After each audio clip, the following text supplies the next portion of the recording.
இளைஞர்களுக்கு ரெண்டு விஷயத்தை வச்சுங்க, ஐடி இன்னொன்று இண்டஸ்ட்ரி. இது ரெண்டுத்திலையுமே டிஆர்பி ராஜாவும், அதாவது இவர் இருக்கிறார் இல்லைங்களா, மதுரை மத்திய தொகுதியில் போட்டியிடக்கூடிய ஒரு வேட்பாளர், அவரும் நீங்க பாத்தீங்க அப்படின்னம்னா மிகப்பெரிய மரியாதையோட அவங்க பார்க்கப்பட்டாங்க. பழனிவேல். ஆனா இவங்க ரெண்டு பேருக்கு ஏன் ஓட்டு போடல? அப்ப இது அரசியல் நம்ம எப்படி எடுத்துக்க முடியும்? அதுக்கு தான் நான் சொல்ல வரேன். நான் இப்போ டெவலப்மெண்டே இல்ல, திமுக மேல வெறுப்பு அப்படிலாம் சொல்றது அப்படின்றதெல்லாம் வந்துட்டு நாமளே ஒரு கற்பிக்கலாமே ஒழிய. இதுக்கு என்ன காரணம்? இவ்வளவு பெரிய வெறும் பிம்பத்தின் மீதான அட்ராக்ஷன் தான் இது. இது வேற எதுவுமே இல்ல. இது வந்துட்டு ஒரு இளைஞனுக்கு காதலுக்கும் இன்ஃபாச்சுவேஷனுக்கும் இருக்கக்கூடிய அந்த வித்தியாசம் தான் இதுலயும் இருக்கு. அரசியலுக்கும் இந்த பிம்ப கட்டுமானத்துக்கும் இருக்கிறது.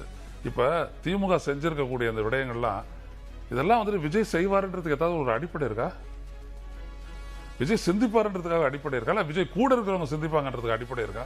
இல்ல செங்கோட்டையன் இப்படிலாம் செஞ்சிருவாரு அப்படின்ற அடிப்படை இருக்கா? எதுவுமே கிடையாது. அப்ப என்னது? நான் விஜய்க்கு போடுறேன். ஒரு கண்மூடித்தனம், அவ்வளவுதான். அப்படிதான் ஒண்ணு நடந்திருக்கே ஒழிய அது வேற ஒண்ணும் இல்ல.